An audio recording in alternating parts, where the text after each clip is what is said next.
Yeah. Okay. Well, welcome everyone. I'm really happy to see so many of you live, and I'm also really happy to see so many of you online. We are with a big group. I think the technique is working. So that means, that means that we are ready for the presentation of Dieter Baeyens. He's my favorite colleague from KU Leuven. We have collaborated for many years already. He's an associate professor, and his main topic is executive function, the development of executive function, individual differences, and he's now focusing on the role of teacher-student relationships in relation to executive function, and that will be also the topic of his talk today. For the audience at home, there should have been lunch right now here in the room, but of course there is no, I mean, that should not be a surprise. There is no lunch, so the meeting will probably interrupt it, just hopefully in the middle, because otherwise we will just be really hungry here. So let's see what happens, and I hope it's not too much of an attack on your executive functions. So the floor is yours. Thank you. Thank you. Well, thank you for the invitation, and welcome. Well, thank you for coming here, here in the room, and also people at home. Indeed, I will talk about the role of teacher-student interactions in executive functions. And I would like to bring together a couple of studies we did to reflect with you on the causality and universality of that relationship. And I'm open for discussion afterwards as well. For some reason, it's not working anymore. It just worked. I think the Zoom is active rather than the PowerPoint. Oh yeah, you have to. Ah, Zoom. so,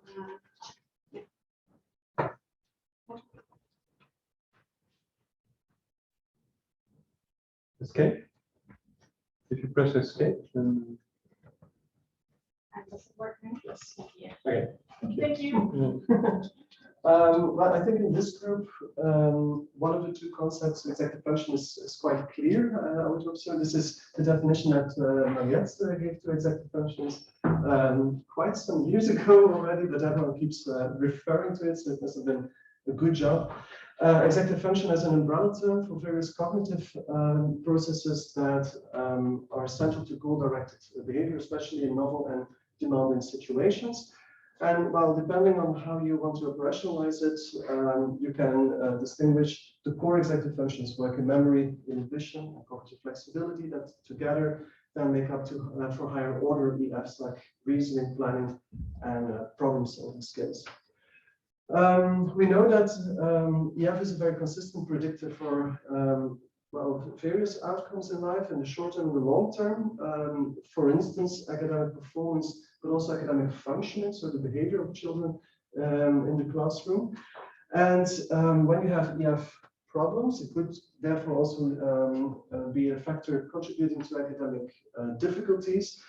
And if you're unlucky, at one point, it could even lead that to a specific diagnosis such as ADHD, and this is where my interest then comes in.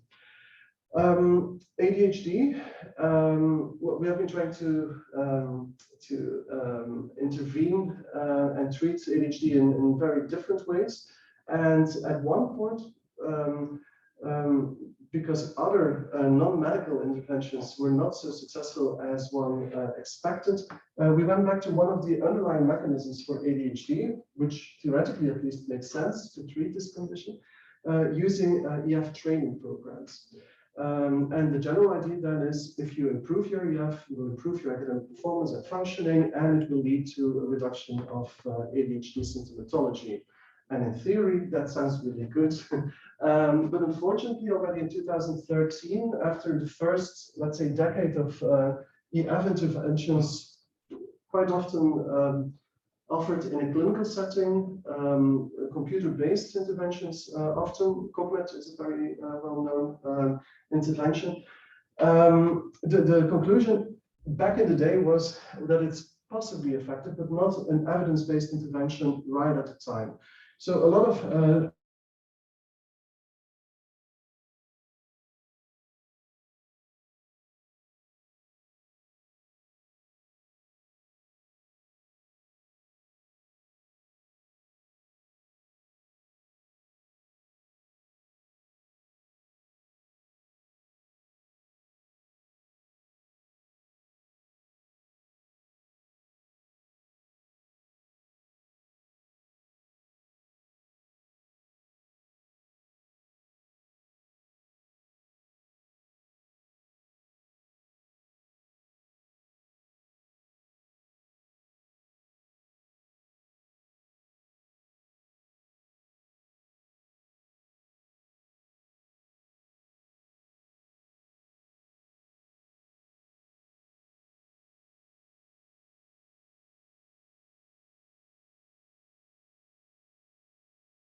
This would be a good moment for the sentences to arrive.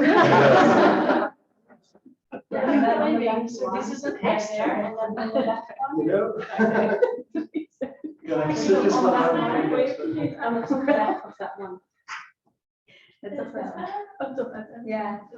But then I cannot use my animations. I also finish it out. Yeah, yeah.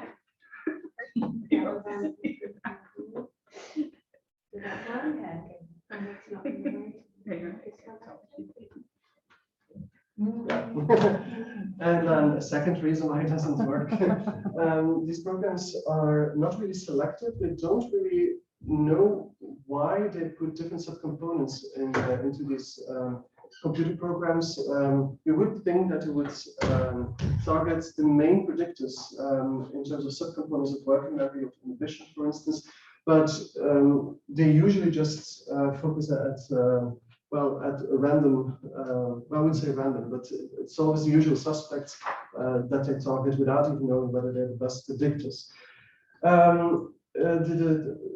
Such trainings are often also targeting very much the cognitive aspects, not taking into account that for all children, but especially also for children with ADHD, motivational aspects are also very important.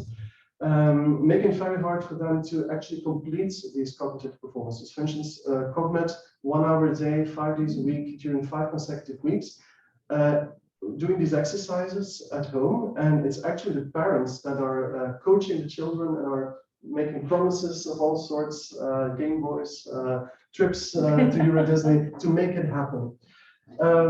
And then, yeah, another less investigated, I have to say, but we know that the development of EF doesn't follow a linear pattern.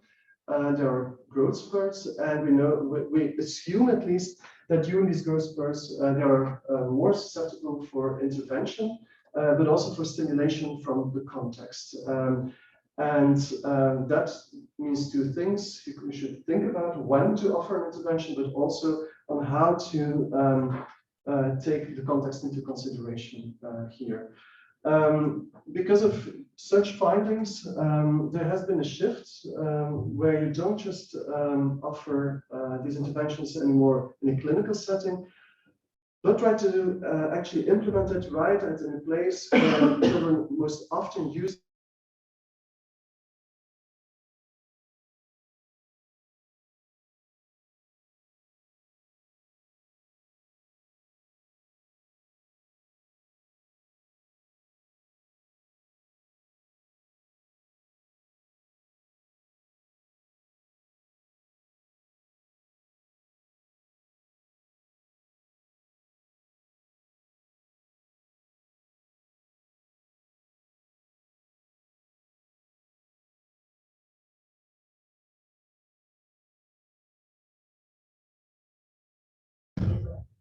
Yeah. Just There's a lot of chat entities also. okay. Yeah. Okay, But now you're I- fine. You're fine. Well, Then you have to click Yeah, okay. the. yeah. Already in 2012, Adele Diamond suggested another approach, and that would be EF interventions, such as tools of the mind, red light, purple light, to be implemented in the classroom, would lead to would include a direct stimulation of EF, leading to less symptoms, for instance, also less ADHD symptoms, but also a better academic outcome. But there are also indirect routes, according to Diamond, and that is ways that can contribute to the effect and increase the effect of such intervention programs. The first one, increasing joy. It can be, your intervention can be attractive, which would help with motivation, obviously. There's also the part of improving physical fitness. There are some studies showing effects, but also some studies showing less convincing effects there. And then the two that we're most interested in, the first one being increasing feelings of social belonging and support. Why would this work? Just theoretically at this point, why would this work in terms of improving EF? Well, you can look at that from an attachment perspective. And when you have with your attachment figure, for instance, your parents in the first place, a warm, close, free of conflict relationship, you have a higher chance of developing a secure attachment. And then you have the secure base, which actually says when you're in the proximity of your attachment figure, you feel safe to explore the room, to experiment, and to start coming into start using EF in new situations. And that would actually lead to a better development or improved development of EF. In case of threat, there's the principle of safe haven, which actually means that in case of increased anxiety, we know that cognitive functions will deteriorate. However, when you have an attachment figure, we kind of rely on that person to reduce your stress levels and not feel the negative impact on your cognitive performance. So this has been investigated first for parents, clearly, the attachment perspective, but then also in school settings where you have the teacher as an ad hoc attachment figure. And here we look at the attachments in two ways. You have the dyadic level, the one-on-one relationship between a child and a teacher. And here we expect the same thing, basically high closeness and no conflict from the attachment perspective. In terms of self-determination, you would refer to high involvement of the teacher. At the classroom level, because you're not the only one, it's a one-on-one relationship, you, Bianca, refer to emotional support as one of the main conditions, also relying theoretically on such an attachment perspective. Then there's the fourth indirect route, and that refers to building confidence, pride, and a sense of self-efficacy. Here, one of the explanations is Vygotsky's sociocultural theory, theoretically again, where you help children to reach their zone of proximal development, help them accomplish something that they were not able to do so far. based on the teacher providing feedback, modeling, but also giving words to structure your reasoning, your thinking as a child, and so verbal stimulation. When you look in a classroom at dyadic level, Pianta refers to low dependency or high autonomy, and at the classroom level, they call it instructional support, which makes most sense, I think. I would then like to add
that the computer throws up.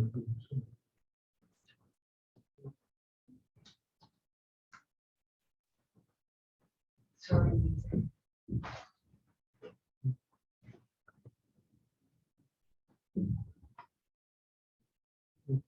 Yeah, once if you could click there, like in the slide, so I can.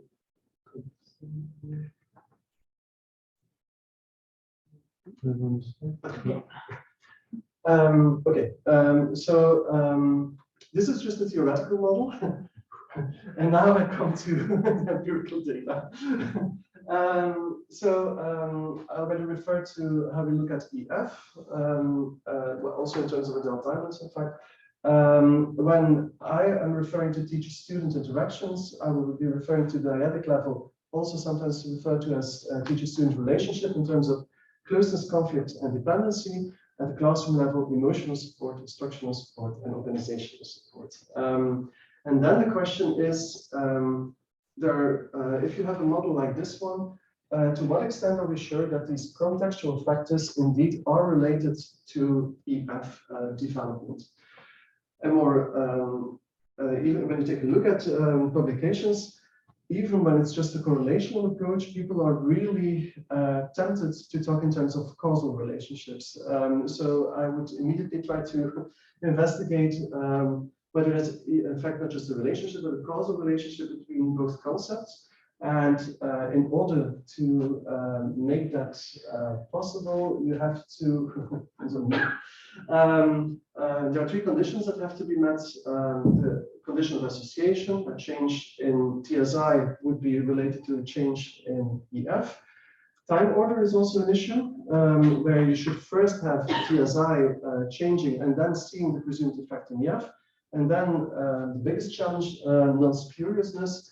You should be sure that there are no third variables involved in this relationship.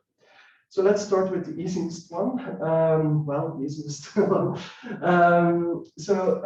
There are quite some studies available on the relationship between TSI and EF, but because of the multidimensional nature of both concepts, it's not that easy to investigate that. And each researcher is making some choices where he or she will focus on.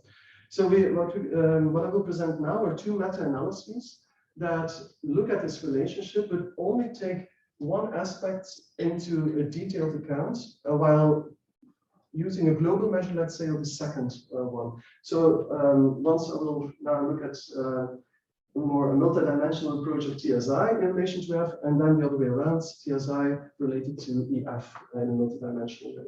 So here we use this previous slide of personalization of TSI, and Kanmei, so all the questions later on can be directly directed to her, did a meta-analysis. Well, she just submitted it in the review right now. For all studies focusing on this topic between 1995 and 2021. Why 1995? Because around that time, Baeyens started working on this theoretical conceptualization. Search terms were TSI, EF, and their synonyms, and we were looking between ages of 2 and 12, let's say, so preschool and primary school children. I'm not going to go into much detail, but she did a very good job. Ended up with 72 studies reporting 244 effect sizes. And what she found was the following. So this part, the blue part, is the dyadic level. So here you have the teacher-student relationship. And what you can see here, this is a global measure. So it's 0.24, which would mean a small to medium relationship between teacher-student relationship and measures of EF. But that contains all measures of the F. So working memory, inhibition, all put into one number. If you then look at the subdimensions, you can see that it's mainly pushed by conflict, 0.25, medium effect. Pushed is already a causal relationship because I saw you reacting to that. But I mean, when you look at the dimension of conflict, then you see that the higher the conflict, the lower your EF measure will be. That's basically the nature of the correlation. That's a median effect. Then at the classroom level, the correlations are much lower, as you can see. They're most of the time just small. And this also is in line with what you see in intervention studies, that you cannot do much if you start intervening at the classroom level. There are not that much or that many effects unless there's a positive relationship between the teacher and a child individually. And this is basically what you see here as well. This is not the strongest part to have an impact on cognitive outcome. Then you can take a look at it the other way around, looking to EF in more detail. This is a study that Lode van den Broeke did. Basically the same approach, so I'm not gonna win some time here, but this is published in 2018, and at that point we only had 21 studies. So you can immediately see this year they already were down at 72. So there were an enormous amount of studies in the last 4 to 5 years. And here we found that. So we have to look in this column now, so the effect size of the correlations. The general concept of EF here has a 0.11 correlation, which is small to medium, but closer to small. And the main relationship here is with working memory rather than inhibition, and no effect whatsoever on cognitive flexibility. And this is going to be consistent throughout the different studies. But there are not that many studies looking into cognitive flexibility, but it seems that the correlation or the association with flexibility, your sentences is actually quite low. Laura continued with data regression, and here you can see, so now everyone is looking in that direction. So the relationship is stronger in older children, but don't be mistaken, older here in general is still between 6 and 9 years, because young is really young, it's preschool age. In high SES children, the relationship is also stronger, and again, when we differentiate the dyadic versus classroom level, the relationship was stronger at the dyadic level, and no effect of gender and methodological issues. So at this point, for the first condition, association, the first condition for causality, you could say, indeed, there's something going on between the two. The two concepts are in a way related. What about time order? This is already a little bit more difficult to investigate. Is this Yeah. a good point to just share the sandwiches. It's and always then good. Yeah. So these were incredible executive functions of Nadja, because lunch did not happen to order. So she got them herself. So is it just cheese? All of them are vegetarian. Just in Okay. case. So let me see. Maybe you can help because I just I-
Actually decided to go for a post-academic design rather than intervention. We're still actually investigating this. So these are just, it's very preliminary. And Simona Sankalaiti, who was, I think, in one of the learning symposiums. Yeah, so this, well, not this part, but she, something I will present later on, is a little bit familiar. So we followed up 150 primary school children over the course of 6 months and had 3 time points where we had very detailed measures of, for instance, PSI, or teacher-student relationship at the dyadic level, from the child perspective and from the teacher perspective, and also questionnaires on working memory, and I cannot do anything for it. And neuropsychological tests.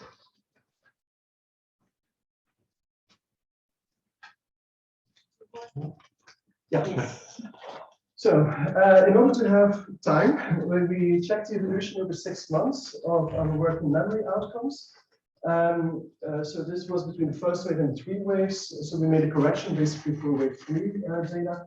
And here you can see the STRS, so the student-teacher rating scale, closeness and conflict dimension. So rated by the teacher how he feels about the relationship about a particular child.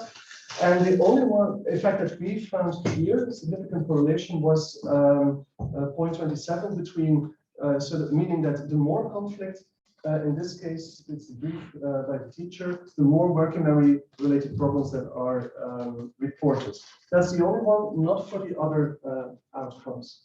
So for that one significant correlation, you could say there you have an order effect, but there are other ways of investigating this. Lauren also did an experimental study where in 7 schools, 18 classrooms, we had a lot of children before Corona willing to participate, and we just took a random selection of 170 children. And here we wanted directly to test the effect of emotional support to reduce the negative effects of stress. So that's basically the secure base hypothesis. So this did this work. So before the actual experiment, we already went to the schools, and children independent of each other completed 2 questionnaires, one on the relationship with the child, with the teacher, sorry, one on the relationship with the parent. And 2 weeks later, we went back to the schools, and this time for real. We did a working memory test for visual spatial working memory. The reason that we chose that one is that this is the most consistent predictor of academic outcome and the most stable one as well. So this is the Corsi task. Then we stressed the children using a cyberball game, and I'm not sure whether everyone is familiar with that paradigm. It's a ball throwing game on a computer. The child is made believe that he's playing against two other children. In our case, it was two other children in other schools that also took part in study. And at one point, the two other children, being the computer actually, are no longer throwing the ball to your participants. And so he's socially excluded, and that paradigm is inducing social stress. The ethical committee loved it. Then, obviously, we had a post measurement for working memory because we wanted to see the impact of stress on working memory. And for ethical reasons, you then play the cyberball again, but this time without exclusion. So it's the inclusion condition of the cyberball game. So this time he gets the ball and can throw it to the others. So this is the general design, but then we had a series of conditions, 4 conditions, and each child was assigned to one of these conditions. These are the affective conditions, so with emotional support. Here the child would hear a message, a pre-recorded message, but the child wasn't aware about that. That, for instance, the parent would say, well, you have been working really hard already. I'm really proud of you. Still some work left to do, but I really believe that you can make it. The exact same message, but then by the teacher or by a stranger. And then we read it a real neutral control condition, and we just chose to write a report. From the exact same length as the emotional support condition. So this is then we did repeated measures ANOVA for time, by condition, by relationship quality, control for H and SES, and data indicated that there was no multi-level analysis required. First of all, a univariate effect.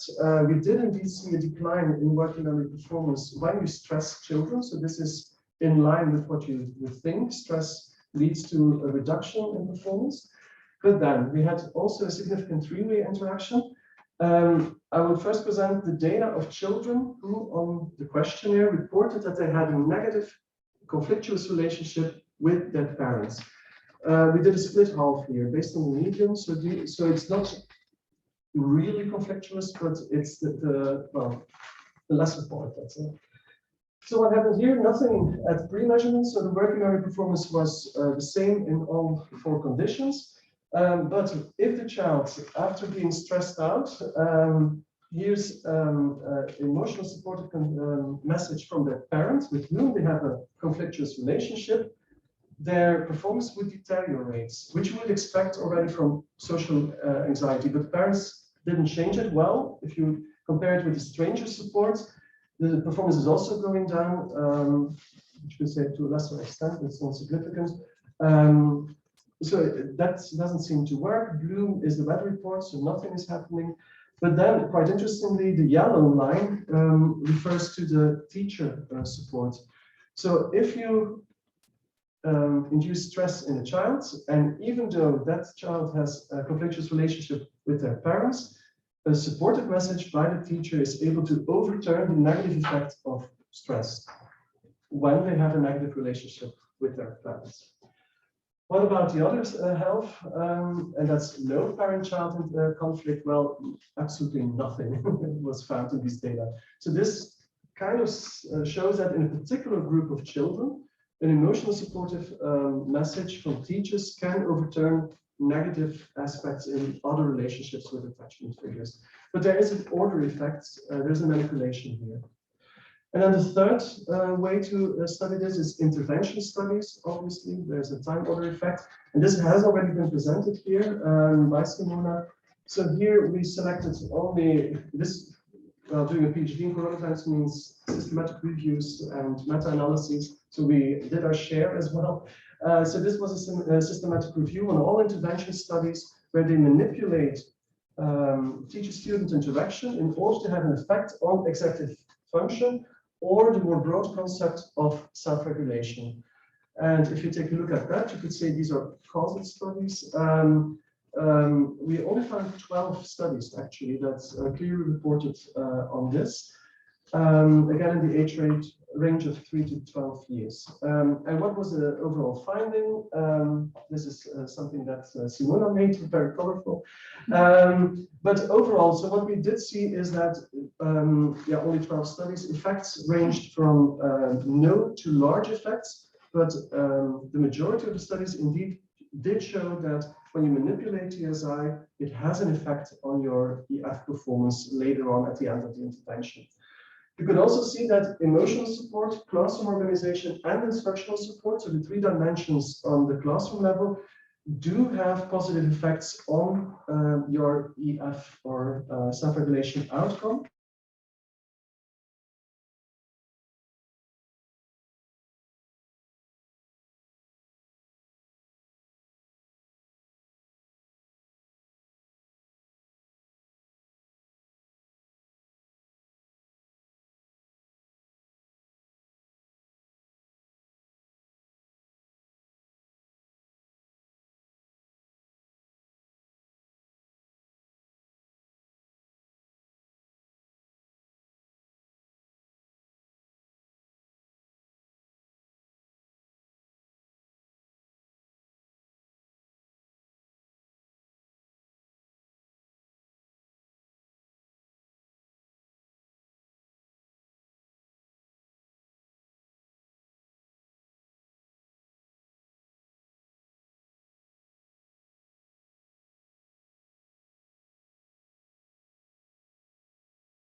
They look strong, but these are not correlations anymore. These are effect sizes, COSD. So that means I don't know exactly what the numbers are, but most of them are actually small effects, because then we're here looking at 0.30 as the up until 0.30, it's here small, and between 0.30 and 0.50, it's a medium effect. So it looks better, but it's actually the same story.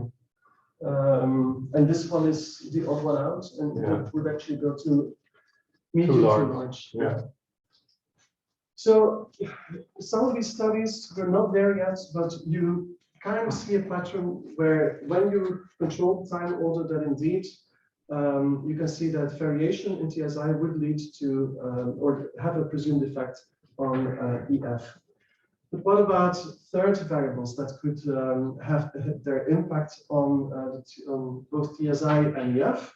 Well, there's a lot to investigate. This is a model, the multi-level supply use model, that shows all the different variables at different levels that you could investigate to understand what's going on in the learning process of a child.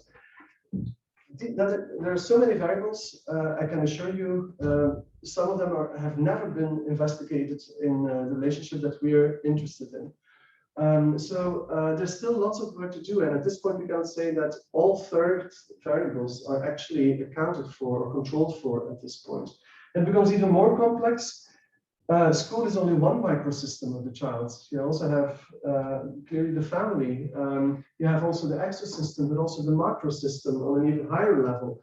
That could also have an impact and lead to independent effects both on TSI and on EF, and therefore, well, give you the impression that there's a causal relationship between TSI and EF. Well, in this case, we is Kamwe again. She went further than just the meta-analysis that I just presented, and she really wanted to find out what about culture, for instance, because how we prepare our children in the classroom, what teaching is all about, preparing the children for their place in society later on. That also contains elements of what you think how relationships should be built and what's important, what should be stressed in a relationship. That could easily be different, for instance, in China versus Belgium. So we already would like to see, is this a universal relationship? The relationship between TSI and EF, can you see that all across the world? Yeah. So on top of what she already did, she found that it's really strange to report your results now in so much detail, that for the global measure of teacher-student relationship and conflict, there's lots of heterogeneity going on, which actually is a good indication that you should check for moderators. And first, we did a series of univariate analyses and then put the significant ones together because we didn't have enough power to do it all at once. No effect of gender, by the way, but to describe culture, we refer to the Hofstede index as one potential way of looking at it. And Kanme made a selection of those three that are of main interest in the classroom. The first one is power distance, for instance, the level of acceptance of an unequal power distribution. Can you deal with the fact that your teacher is higher in rank and hierarchy? You would think it's a Western versus non-Western story, but look at this. Belgium and China are actually not that far apart from each other on this relationship. You're closer to the United States.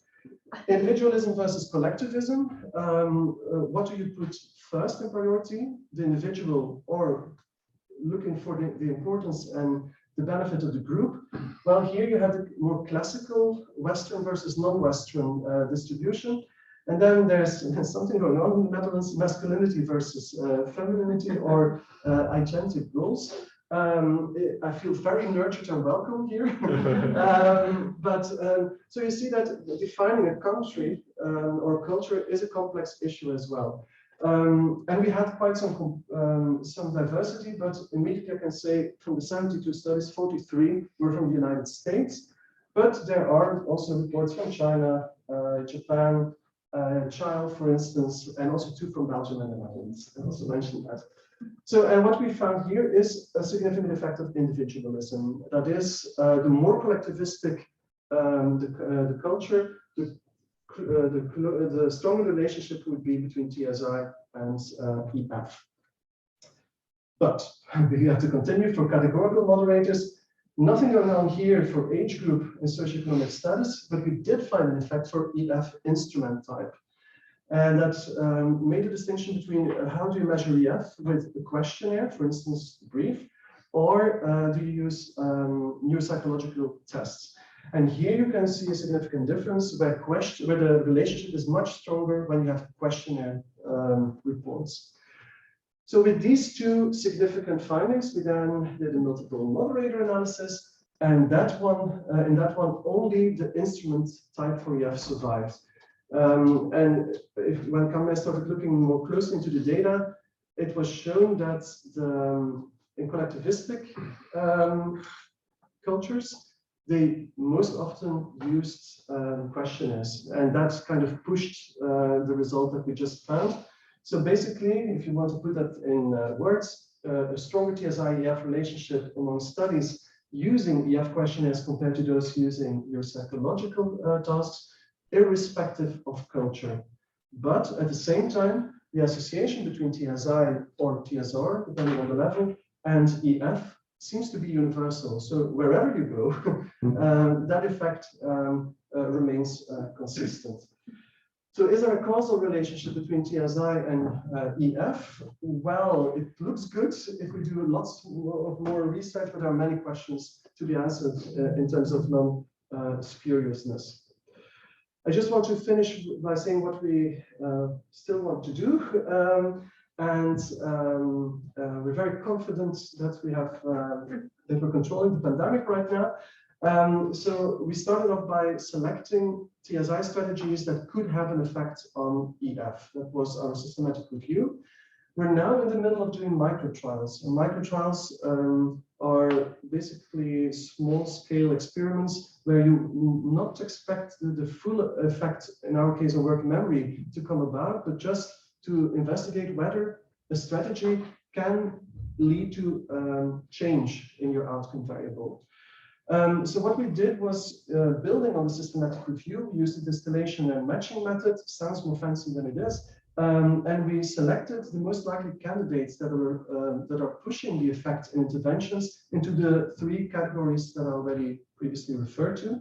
And there we selected the five strategies for instance, for emotional support, 5 for organizational support, that were most likely to lead to a positive effect.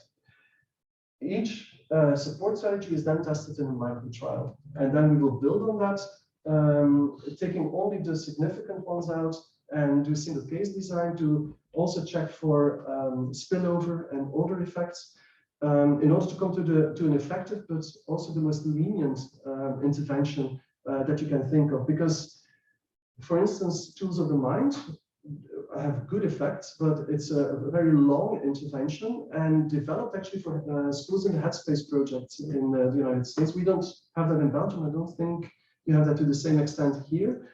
So if we want to implement an intervention 35 weeks,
Thank you, Dieter. You made it. And it's not even 1 o'clock. Oh, there we go again. Apologies for this.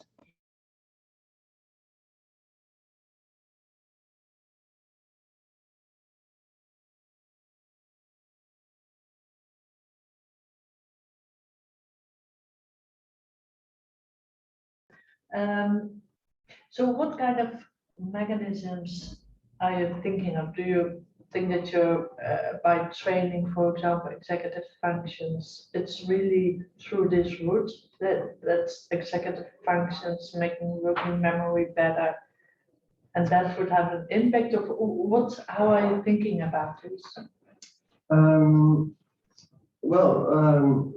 Basically, we're building on the agile diamond model, so with the direct and indirect routes. So you always the complex picture. Exactly, right? Yeah. So you would also always need a direct stimulation of EF, but that's the general idea is that automatically happens in classrooms based on the tasks that are given to children. But even because we're working on an intervention as well in kindergarten in Belgium, zet je EF-bril op. And that one is actually leading to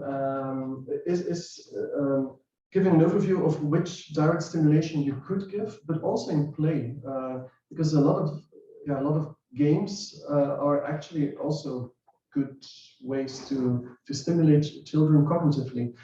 And we add on top of that, so we provide them with all the material for direct stimulation, and we add on top of that strategies that relate to emotional support or whatever. And then the underlying mechanism is, for instance, the attachment perspective, social learning theory.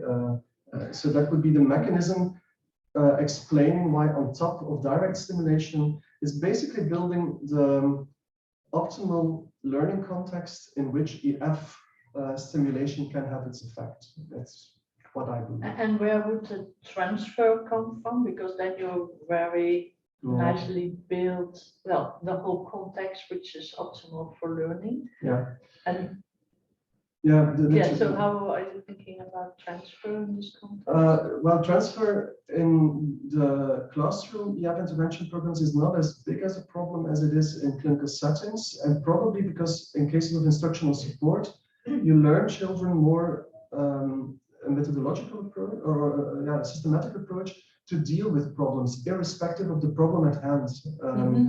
So what we're, and this is, I have to use the word hoping for here, is that because of how the teachers will use the strategies, that if you use it for one problem in the classroom and then refer to it the second time for another problem, that the child is actually, it helps the child to reflect on transfer of the learned skills. We can test that later on, but not with microtrans, what we're doing right now, clearly. But that's what we're hoping for. But the transfer of skills, if you have, for instance, in the tools of the mind studies, you do see the effects also in people who are blind for the condition. So transfer is less of an issue in classroom interventions there. Okay, thanks. Thank you, Lisa. I have lots of questions, but I'll only ask my biggest question.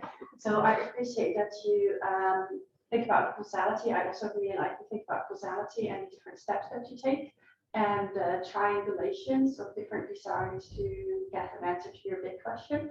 I was wondering whether it would also be possible that the causal relationship, if there is any, is actually in the other direction. So if you think about children who have low executive functioning, in general also have poor performance, which are the less ideal students in your class, so it's maybe more difficult to have a good teacher-child relationship. Well, I have no idea, but I can still go. But that's why we do the cross-sectional design, and we use a three-wave, not a two-wave design, because indeed we want to test the bidirectionality as well. We know that if you have a child with ADHD, we know that there's a high risk that it has a negative relationship with the teacher, but then because of the negative mental representation of the teacher of that child, will lead to another approach to the child that again reinforces the child's negative behavior. So you get indeed a chain of injection, but intervention-wise, you have to start somewhere. And you need the only one that we can directly deal with in this case is the teacher. So we have to make our intervention right at the point where the teacher comes in. But it's definitely bidirectional, and the question will therefore also be, for whom is this most relevant and interesting? You would think, so I'm referring to ADHD, but forget about diagnostic status here. We would hope that it would, for a broad group, will have effects. Yeah, we'll stop right there. Yeah, but indeed bidirectional. But it's not clear yet. I mean, you have studies indicating one direction and then other studies the other direction. But I think there are now, in last year, 2 cross-sectional designs that are being reported, and that indeed show that it's going in both ways. Yeah. But and then I also use the cross-sectional model, but then I also use models with like a random intersect cross-sectional model, or cross-sectional model, and then also genetic and environmental influences, which help you distinguish between, because so the point is again that it's really helpful as you're doing in your work to triangulate different designs rather than relying on one specific design or one specific statistical model. But all with their methodological limitations to come to these conclusions, obviously. So, yeah. There are also 4 chat messages, maybe. I don't know if there. No, this is that. Yeah. I also have lots of questions, but then stick to one that's more. I was struck by your finding that tests have much less effects than questionnaires. And one of the problems with questionnaires is that there is an effect of who fills out the questionnaire and whether the one rating the teacher-child interaction is the same as the one rating what we saw in our process. Yes, indeed, what you saw. Is that also behind the difference in between in your meta-analysis that usually questionnaire studies have the same person rating dependent and independent effect? Variable? Well, we didn't do the analysis we didn't do moderator analysis in any of the meta-analyses, but it's more the type is more consistent than the informant from what I would summarize myself, but we didn't test it directly, so I couldn't answer the question. But indeed, you have a problem when the same person, same informant is reporting on both aspects. clearly. Yeah. But unless you have played with the data and have some idea that Yeah, I did not analyze the data separately because there's a limit study that could be included as another one reader. But the study I included in my analysis, the questionnaire was rated by teachers, also parents. So like there's not just about teacher reporting, but also parents reporting. So I think. but they're put together in one and the same analysis, so you cannot answer the question. Yeah, and you have child rating sometimes, right? Of parent, of teacher-child. Yeah, but not that much in relation to EF then. But I think you're absolutely right.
So design of the task that, I mean, the brief is a questionnaire that exists in many languages, and so supposedly it's not that variable in the effect type. And it's not a one-on-one relationship. I mean, when you come from cognition, neurocognition to behavior, there's a lot of other variables that all of a sudden come into play, and so that could be the third variable that we're looking for to understand what's happening in that transfer in will. And clearly we're measuring, I would say we're measuring more than just EF, but indeed the new psychological tests methodologically have some parameters are sometimes problematic because they decide on the outcome. yeah, so with all the questionnaires do have the rater bias, that's just an effect that you're looking at. Exactly. The positive strength of questionnaires is that you're not just looking at one moment, like when you're doing executive tasks, but that you're looking at like a broader aspect. Yeah, and then we come to the research domain of Friederike. So perhaps you can. Yeah, so I work with intensive longitudinal data, so we have data measuring, for example, working memory updating in children across 4 weeks, and then, well, several times a day on a smartphone, but we also have one study on using daily diaries which children report at the end of the school day across 3 weeks on self-regulation and TSI in the last less than a day. So it's not only a snapshot. No, I have to admit I find similar associations also. But is one more stable or one more reliable? The cognitive tests or the questionnaires? I did not put them head to head. You should. I think there's time for one more question. More questions asked. Well, then I'll take the shot if nobody else does, then I do. You talk about executive function, but then when it goes to progress, you go to the language of skills. And that's probably on purpose. But the question is do the functions also change, or is there no difference? Is it actually the same thing? And what do you mean by the functions? Well, their executive functions are thought to be like mental tools in the head of the child. Flexible, that's by definition, they are meant for new problems, but then skills are things you train, that are specific to a context. And that's it's one of the questions you often get when you apply for grants, and that's problematic. In our intervention studies, we always work with behavior, to be honest, rather than with, we're not interested whether a child would perform better on a Corsi task. no. So for our micro trials, these are all referring to brief outcome actually, and yeah, to see and have multiple measurements at that point to see what's going on, and that's.